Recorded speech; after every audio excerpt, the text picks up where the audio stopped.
nome é Raquel, hoje eu sou professora universitária e sou psicóloga, mas eu já fiz tudo na vida, assim. Já dei aula para crianças, já tive uma loja de festa infantil, já fui fotógrafa. Eu falo assim que é uma das coisas que eu mais gostei de fazer. Eu não consigo ficar muito tempo numa coisa só. Eu acho que eu esgoto aquilo muito rápido e vou tentar um novo, conhecer mais coisas, e vou de cabeça em cada coisa nova que eu faço. E hoje eu sou psicóloga e a psicologia, ela entrou na minha vida para ficar mesmo, até porque dentro da psicologia a gente tem... A psicologia, ela tem muitas áreas, né? Ela não fica na mesmice, não dá para esgotar tudo que a psicologia oferece em pouco tempo. Então eu acho que a psicologia na minha vida é uma coisa agora para sempre. Sou mãe de 3 filhos, tenho um menino e 2 meninas, e agora eu vou ser avó do Caetano.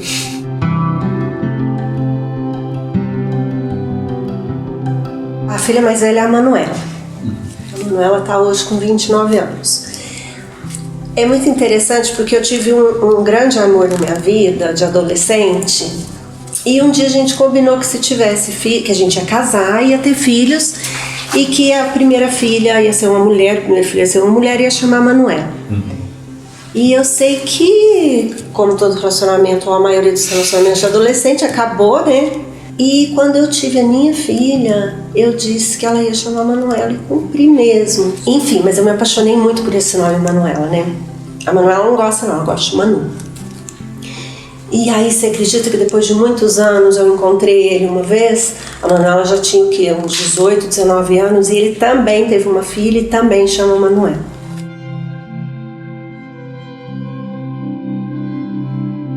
Eu engravidei do 2º filho. E nos ultrassons que eu fazia, dava que era uma menina. E eu sempre me apaixonei pelo nome de Helena. E aí falei, é Helena. Aí a Manuela vinha na minha barriga, beijava e falava, mamãe, cadê a Helena? Cadê a Helena? Eu falava, Helena tá aqui. E todo aquele carinho com a Helena, separando todas as roupinhas que era da Manuela pra Helena usar. Quando eu fui fazer o ultrassom de 9 meses, que eu entrei no 9º mês, tava lá na tela assim, ó, pipi. Aí eu quase tive um troço, né? Eu falava assim, como assim, pipi? Eu não sabia se eu chorava de alegria, porque eu sempre quis um menino, ou se eu chorava de frustração, porque a Helena não estava mais ali. Eu deixei meu marido decidir, ele queria um Rafael, a gente colocou o nome de Rafael, veio o Rafael. Mas me parece que a Helena ficou em suspenso. A Helena precisava vir, a Helena ficou ali, sabe? Ficou uma sensação de cadê a Helena, né? Que estava aqui e não tá mais.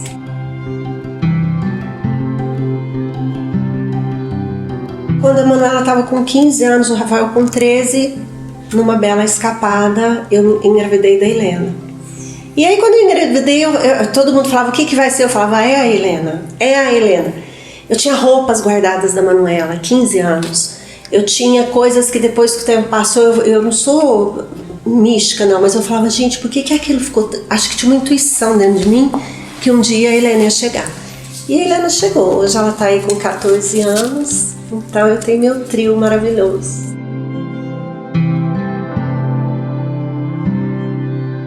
Vai fazer agora, em junho, 5 anos. Eu tomo um susto quando eu falo 5 anos, porque eu me lembro que quando ele morreu, a única coisa que eu desejava o tempo todo era completar 5 anos. Porque eu achava assim que quando fizesse 5 anos, aquela dor já tinha passado, aquela falta já tinha passado, aquela saudade já tinha passado. E realmente passou muito rápido os 5 anos, mas a dor continua, a falta continua, a saudade continua. O tempo cronológico é uma porcaria, ele não existe pra nada, ele não... A gente tem que desligar dessa ideia de tempo cronológico, porque ele vai acabando com a vida da gente. A gente corre em função do tempo cronológico, né? E ele não faz sentido. 5 anos para quem perdeu alguém pode parecer 5 dias, 5 semanas, 5 meses, né? Não dá para transformar isso em tempo, na verdade. O meu marido, ele teve um infarto fulminante e foi um susto, a nossa vida virou de ponta cabeça, porque ele era uma pessoa super presente, um pai maravilhoso, né? Um sogro maravilhoso, porque a minha filha já estava casada quando ele morreu. E ele curtiu muito a nora, curtiu muito o casamento das meninas, ele participou de tudo. E ele era uma pessoa assim, ele era uma âncora mesmo para minha família, para mim. E aí o meu sofrimento, eu não estou comparando o sofrimento, porque é impossível comparar, mensurar o tamanho da dor de alguém e comparar o sofrimento. Mas eu sofri tanto pela falta dele, né, e pela ausência, por esse fim. Quanto sofri pelo sofrimento dos meninos, porque era muito difícil ver o sofrimento deles, né? Eu acho que a vida traz essas surpresas. Eu falo que a vida, ela passa por cima da gente, às vezes, igual um tsunami. Te leva pro fundo, do fundo, do fundo, sem fôlego, sem nada, e te tira tudo e te joga lá no fundo. Com a mesma força que ela faz isso, ela vem te trazendo pra cima de novo. Mesmo que você não queira, mesmo que você fale, não dou conta, não quero mais, não consigo, você não tem essa opção. Aquela falta vai existir, mas você dá conta de viver ainda muito mais, né? Sim. Então, assim, eu sou grata à vida por ela ter me ajudado a me erguer.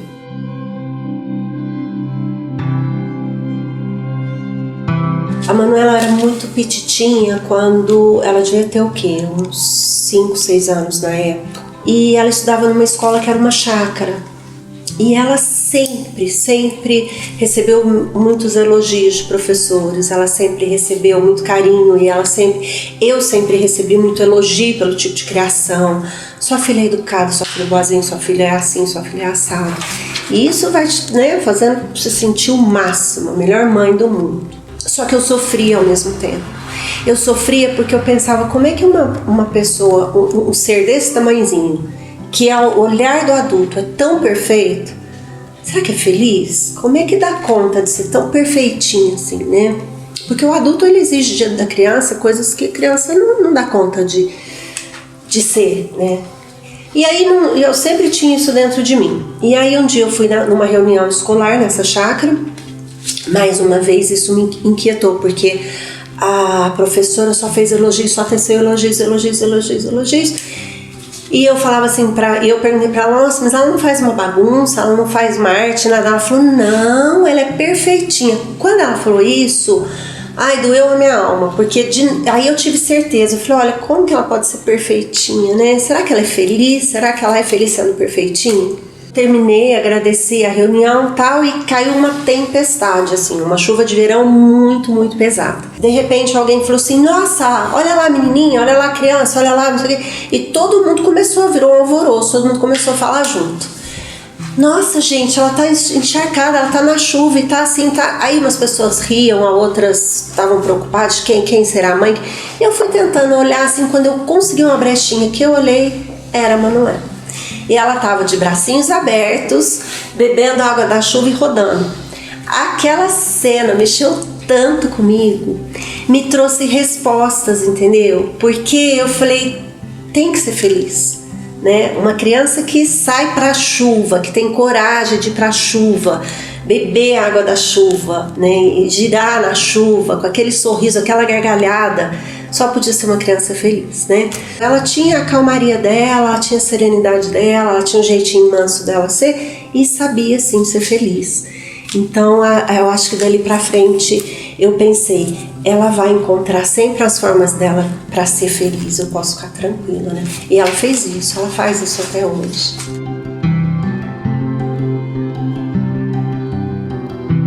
O Rafael, eu acho até um pouco mais difícil contar uma história dele, porque o Rafael, ele tem muitas histórias. Ele sempre me surpreendia com coisas de moleque mesmo, que as pessoas falavam e eu não entendia muito bem como é que era. Um dia, a moça que me ajudava aqui, que ficava com ele, eu trabalhava no banco, me ligou e falou, olha, o fogão caiu em cima do Rafael. Aí eu pensei, como que o fogão cai em cima de uma criança, né? Ele abriu o forno, subiu no forno e foi entrar dentro do fogão, realmente fez peso, o fogão caiu em cima dele. Numa segunda vez me ligaram falando, olha, o Rafael tá tomando ponto na testa. que ele foi pular da piscina, uma piscininha que mal tinha água, era uma poça d'água, mas ele foi pular ali e machucou a testa. Agora, o que mexeu com a minha vida e a vida do meu marido foi uma ligação que eu recebi dele mesmo. Ele estava com 4 amigos, ele tinha saído naquela noite com 4 amigos, ele tinha acabado de tirar a carta, e ele ligou e falou: mãe, caí dentro do córrego com o carro. E aí eu não tinha força, eu não tinha perna, eu ouvia a voz dele, mas eu não conseguia acreditar que era ele que estava falando comigo. Eu não conseguia ouvir mais. Eu acho que essa questão da gente falar que o medo é a emoção mais primitiva, né, do ser humano, e ou faz você fugir ou faz você lutar, e eu acho que quando a gente ouve alguma coisa que dá muito medo, você foge no sentido de eu parei de ouvir, eu não conseguia ouvir o que ele falava, até que o meu marido conseguiu entender que eu estava ali passada, que eu estava em choque, pegou o telefone e falou com ele, e ele de dentro do córrego ligando pra gente, e assim, eu não sei o que aconteceu ali, que todos saíram bem, ilesos, nenhum teve nenhum problema, a gente foi com os meninos todos para o hospital, mas ninguém teve nada.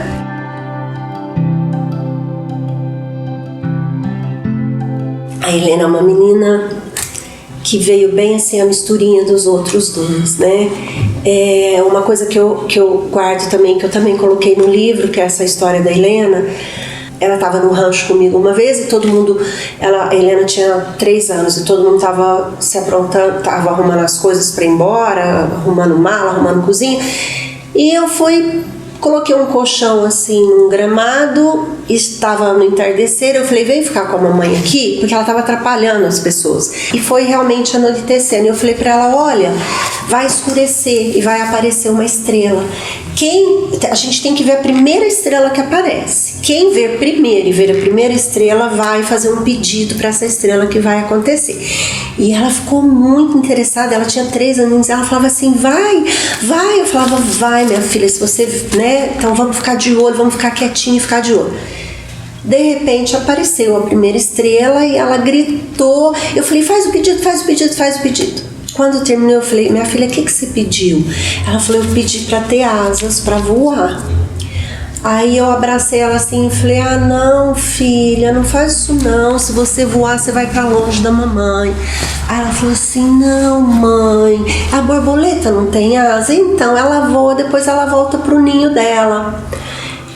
Eu literalmente abri a boca a chorar, sabe? Porque é um aprendizado atrás do outro. A Manuela tinha acabado de partir, ela foi para São Paulo, ela foi seguir a vida dela, eu estava sofrendo muito, mas eu dei conta de dizer, olha, o mundo é seu, vai, né? A Manuela, se não me engano, nessa época exatamente o que aconteceu, ela tinha acabado de ir para a Espanha, ela ia ficar 1 ano na Espanha.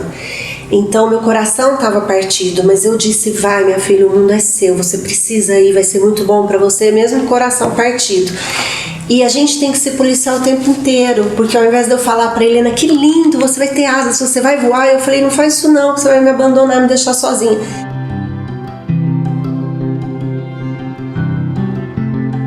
A Manu, ela tinha 15 anos, eu estava inclusive grávida da Helena. Quando ela chegou um dia pra mim e falou, mãe, eu tô ficando com menina. Mais ou menos como aconteceu quando o Rafael falou, mãe, eu tô dentro do córrego, eu caí no córrego de casa, que eu fiquei meio surda, acho que eu fiquei um pouquinho meio surda na hora, né? Aquele eu tô ficando com menina, ficando como? Ficando, sabe assim, passou todo tipo de ficando na minha cabeça, até que eu consegui perguntar, como assim, ficando com menino? Aí ela falou assim, mãe, eu gosto de meninas. E aí, foi como se uma bomba tivesse caído assim na minha cabeça. Eu tomei um susto muito grande. E ela me contou porque uma amiga dela, assim, hoje eu falo, uma bendita amiga dela, falou pra ela, ou você conta ou eu conto. Porque essa amiga, sem saber, ela trouxe a liberdade para Manuela, né? Então no princípio foi muito difícil, só que eu comecei a entender, eu propus terapia para ela, porque na verdade ela tinha acabado de namorar um menino e eu falei pra ela, olha, tem alguma coisa errada aí. Na minha cabeça, ser bi era algo inadmissível, mas era toda uma desculpa, uma fuga, sabe assim, pra não enfrentar a situação. Você podia ser gay, você podia ser hétero, mas bi não, você tinha que resolver, você tinha que decidir se você queria ficar com o menino ou menino. Então olha que loucura, né? E aí eu disse pra ela que ela, então, a partir dali ela ia em terapia, para que a terapia ajudasse ela a se conhecer melhor e decidir o que ela queria. Com o pai foi mais difícil, demorou um pouco mais para a aceitação total e a compreensão total. A gente só compreende total, a gente só aceita totalmente uma coisa depois que a gente compreende, né? Então, assim, leva um tempo de compreensão. Eu entrei num processo de aceitação da pessoa horrível que eu era até então. Porque quando eu entendi que ela era homossexual e tomei aquele susto, eu também entendi que o que eu pensava até então, o que eu falava, o que eu mostrava para as pessoas era falso, era um engodo, era uma mentira.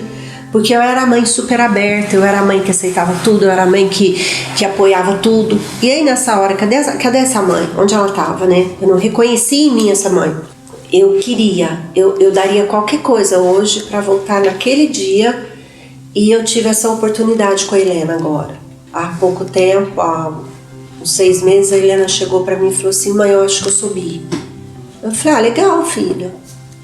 Ela falou, mãe, eu acho que eu gosto de uma menina. Eu falei, legal, filha. E eu acho que ela esperava assim que eu tomasse algum sustinho ou alguma coisa. Hoje é tão natural. Não é tão natural, não é muito natural, é absolutamente natural, né? É apenas natural a Manuela ser gay, mas na época não foi. E eu carrego até hoje essa dor. Porque hoje eu vejo mães que fizeram isso, que falaram, como eu falei pra Helena, hoje eu vejo mães que a primeira vez que um filho fala assim, que falou, meu filho, tá, e daí? E eu queria ter sido essa mãe, mas eu não fui.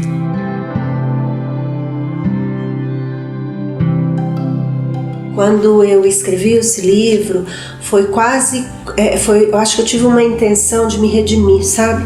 De dizer assim, olha, eu vou expor para o mundo o quanto eu errei. Depois eu acho que eu busquei um caminho do acerto e consegui. Mas assim, isso não suprime o erro. Eu errei. Eu sinto que eu errei. Para mim foi um erro muito grande, um erro de maternagem, um erro da pessoa que ama, né? Eu acho que foi um erro grosseiro não ter encarado tudo isso da forma mais natural possível. Ela sofreu muito e eu sofri muito também. Com a ajuda dela, por causa dela, eu consegui mudar de percepção, de atitude, de pensamento muito rápido. Eu pude contar com ela e mudar muito rápido. Também contei com o meu desejo enorme de mudar, de ser outra pessoa, né? E aí aconteceu tudo muito rápido, a aceitação e a compreensão veio muito rápido. O livro eu comecei a escrever por um trabalho de conclusão de curso de psicologia. Eu não queria jamais fazer um trabalho de psicologia de forma... Eu não queria fazer um trabalho de pesquisa, eu não queria fazer uma coisa muito técnica, nem metodológica, eu queria fazer algo, eu queria falar de experiência de vida de alguém, e que se eu contasse para as pessoas, eu podia talvez até ajudar outras pessoas a entenderem como eu entendi, né? A buscar ajuda como eu busquei, a buscar a compreensão como eu busquei. Houve a sugestão de publicação de livro, ele foi muito bem aceito, ele foi muito elogiado, meus professores da banca foram maravilhosos, eles ficaram encantados mesmo com a história. Eu não falei o que era homossexualidade, eu não fiquei falando coisas sobre a homossexualidade, eu dizia que eu descobri, a partir da descoberta da homossexualidade da Manuela, eu saí em busca de autoconhecimento, eu precisei me reconhecer, saber quem eu era, né, para poder escolher um caminho para mim. Então no livro todo eu vou falando disso, do que é discurso, do que é real, do que impede a gente de ser quem a gente é, do que impede a gente de ser autêntico, do que impede a gente de amar verdadeiramente. Então assim, eu fui olhando, eu fiz uma análise muito profunda desse processo, do meu processo, né? E a Manuela, quando leu, ela ficou muito emocionada, muito. Ela falou, mãe, você teve muita coragem de dizer muita coisa aqui dentro, que muita gente não tem coragem nem de pensar sobre isso, ainda mais de dizer, né? Enfim, ela pegou isso sem que eu soubesse e ela tinha acabado de se formar em editoração naquele ano e eu tinha me formado no ano anterior em psicologia e ela no ano seguinte em editoração. E aí no Natal ela chegou com um presente pra mim. E quando a gente falou do título, foi o seguinte, ela falou assim pra mim, mãe, o título do TCC era muito grande. E aí ela falou, mãe, que título grande? Eu falei, é mesmo, né, filha? Porque o que eu tô falando aí dentro sou eu tô falando, é simplesmente mãe, devia ser simplesmente mãe. Foi uma coisa assim, porque eu não tava falando como psicóloga, eu tava falando como mãe mesmo, no livro, no meu TCC. E aí ela chegou no Natal pra mim com um livro, pronto. Um livro com capa, um livro com página, um livro diagramado, um livro revisado, tinha um título simplesmente Mãe e tinha o nome da autora Raquel Gomes, né? Eu desmontei. E aí depois disso eu autorizei, é lógico, né, a fazer a publicação.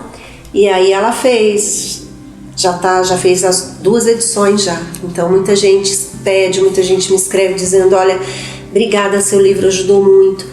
Eu tenho um grande amigo, ele chama Paulo Gonçalves e ele fez o prefácio para mim. E ele fala no prefácio que o livro é a minha gestação emocional. Porque até a pessoa que adota um filho, ela tem que gestar emocionalmente essa criança. E isso começa a acontecer a partir do momento que aquele serzinho tá ali e é independente de você, é outra pessoa. E a gente começa a acordar, e não é aquilo que foi o que a Manuela, que eu falo que eu virei mais gente, eu passei a ser gente quando ela me despertou para essa ideia. A Manuela não sou eu, né? Eu sou eu, ela é outro ser. E o que eu programei para ela, ela não é obrigada a cumprir, né? Porque o livro está dizendo exatamente isso. A partir do exemplo de uma mãe de uma menina homossexual, ela está falando da necessidade de respeitar o teu filho enquanto pessoa diferente de você, né?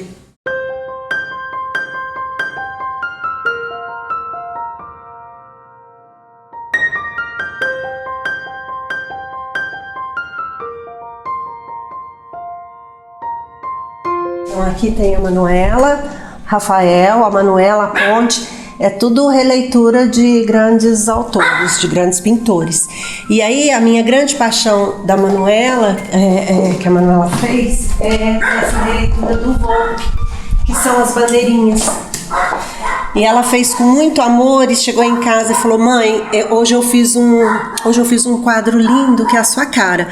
Porque acho que dá pra ver que a minha casa é inteirinha, os móveis são pintados, né? Eu adoro cores. Eu sou aquele tipo de pessoa que se falar assim, escolhe azul, amarelo ou vermelho, eu falo, quero os 3, eu não vou decidir por uma. E ela fez o quadro e pensou em mim. Então esse quadro aqui, ele tem um simbolismo muito especial, porque ela já entendia que a mãe dela era colorida, né? Então eu fico muito feliz. Essas aqui foram praticamente as últimas fotos mesmo do meu marido, né? A Helena era pequenininha, ó, aqui ela tinha 8 anos e ele morreu daí depois de 1 ano mais ou menos dessa época aqui. Então ele fica bem aqui para todo mundo passar todos os dias e ver todos os dias. A Manuela foi para Espanha e ela tinha 2 gatas em São Paulo. Ela estava morando em São Paulo, terminando a faculdade, ela tinha 2 gatas. E ela conseguiu um intercâmbio na faculdade e falou, mãe, eu vou, mas eu preciso que alguém olhe as gatas. E eu falei, eu não posso porque eu não gosto de gato, eu tenho medo de gato. Eu não tinha condição de olhar 2 gatas para colocar 2 gatas aqui em casa. E eu ia para São Paulo, eu ficava de boa com as gatas, mas me incomodava o fato das gatas serem soltas. Elas subiam na mesa da cozinha, ela entrava dentro do guarda-roupa da Manuela, eu falava, meu Deus, eu nunca vou dar conta disso dentro da minha casa. E aí um dia a Manuela falou, mãe, eu não vou mais, porque eu não consigo dar as gatas, eu não consigo achar ninguém que fique com elas. Eu assumi essas 2 bichinhas, eu tenho que cuidar. E aquilo acabou comigo. É porque eu conheço a Manuela, ela não ia conseguir mesmo doar as gatas, né? E aí eu, desesperada, falei pro meu marido, eu não vou dar conta dessas gatas soltas. E aí o que ele fez? Ele arrancou a porta do quarto da Manuela aqui em casa e falou, desocupou o quarto inteiro e arrancou a porta para as gatas ficarem mais à vontade, vendo o resto da casa. E ele fez essa grade aqui, ele mesmo fez. Conseguiu umas ripas, trouxe a tela e pôs. Ele falou, o problema tá resolvido. Falei, tá resolvido. E a Manuela foi pra Espanha e as gatas vieram. E aí depois que ele morreu, eu peguei essa tela que estava jogada ali no quintal, abandonada, pintei e trouxe pra cá para colocar as fotos que me lembravam dele, né? Aqui tem ele em várias situações, de casamento até o lançamento do meu livro que ele estava presente. A história que eu contei para vocês, que a Manuela chegou com um livro para mim, né, feito por ela manualmente. Ele foi tão manuseado que as folhas se soltaram, mas foi esse livro aqui que eu ganhei de presente de Natal. E aí depois que nós conversamos e ela resolveu editar, ela falou, mãe, eu posso editar agora para o público?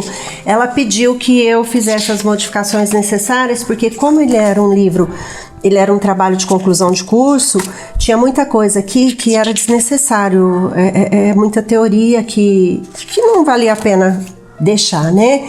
E algumas coisas que talvez nem pudesse. Então eu fui fazendo as modificações que eu achava necessárias junto com ela, a gente foi discutindo uma a uma, e de tanto manusear o livro foi descolando. E ele tá aqui para sempre. E aí ela foi fazendo bonecos, né, que são as experiências. E a gente foi chegando a cores diferentes.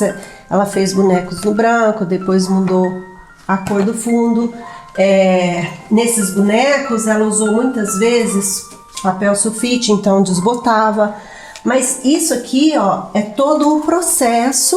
Essa quantidade de livros foi todo o processo. E a segunda edição a gente mudou a capa, ela mudou a capa. Então aqui tá todo o processo de construção do livro, feito pela Manuela. Fotos. Eu não consigo deixar nada escondido, que são dos meus filhos, né? Tá tudo aqui, tudo que a Helena fez de pequenininha.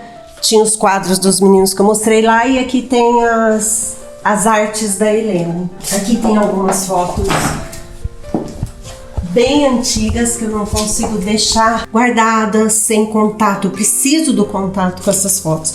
Eu sinto necessidade de relembrar que esses meninos que estão aí casados, né, que a Manuela agora que vai ser mãe, eu preciso lembrar quem ela foi desde pequenininha. Eu gosto muito de ter contato com essas fotos. Às vezes eu paro aqui e falo, nossa, como se eu estivesse vendo pela primeira vez uma foto que eu já vi centenas de vezes.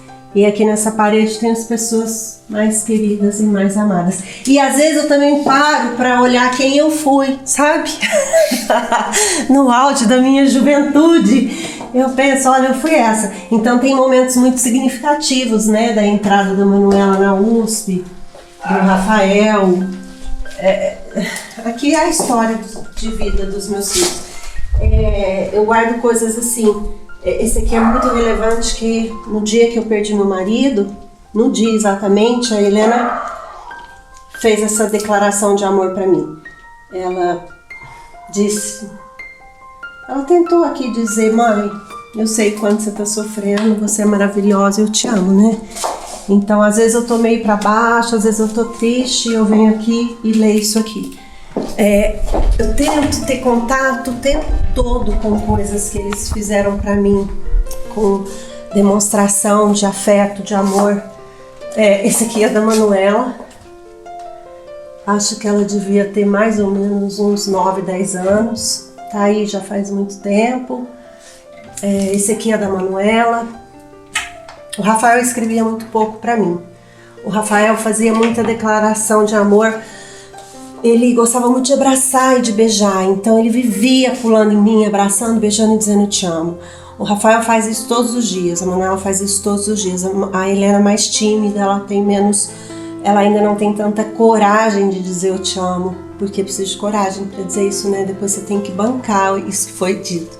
E o Rafael fala isso o tempo todo para mim, sempre falou, mas as meninas escreviam o tempo todo. Então, assim, tudo que foi significativo, que elas escreveram, eu tento deixar próximo, porque a gente precisa sempre lembrar, né, do que os filhos pensam da gente, do que os filhos acham da gente. Então é isso, tá tudo próximo de mim. Momentos lindos que a Eliana viveu na escola. Por 5 anos ela participou de uma festinha que chamava Festa da Lanterna para receber o inverno. E uma época de introspecção, uma época de silêncio, uma época de um pouquinho mais de escuridão, menos luz. Então, assim, tá aqui, vai ficar aqui para sempre, para me lembrar de tudo isso.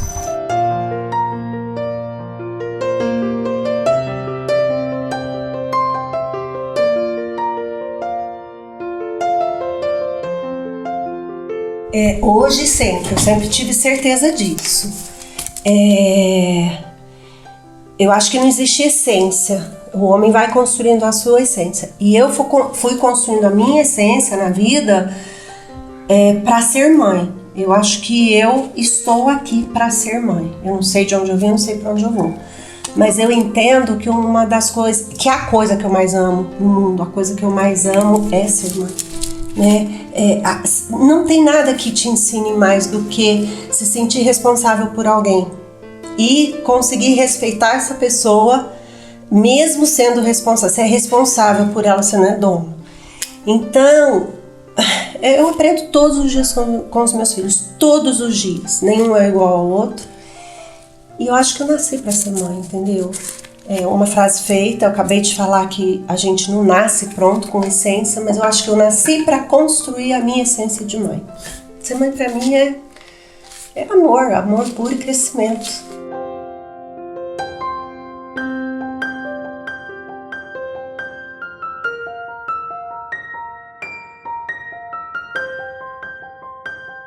Eu falo assim, o Rafael foi um menino terrível, foi um menino capeta, ainda bem, ele aproveitou tudo que ele podia aproveitar na infância dele, ele fez toda a bagunça e arte que ele podia fazer.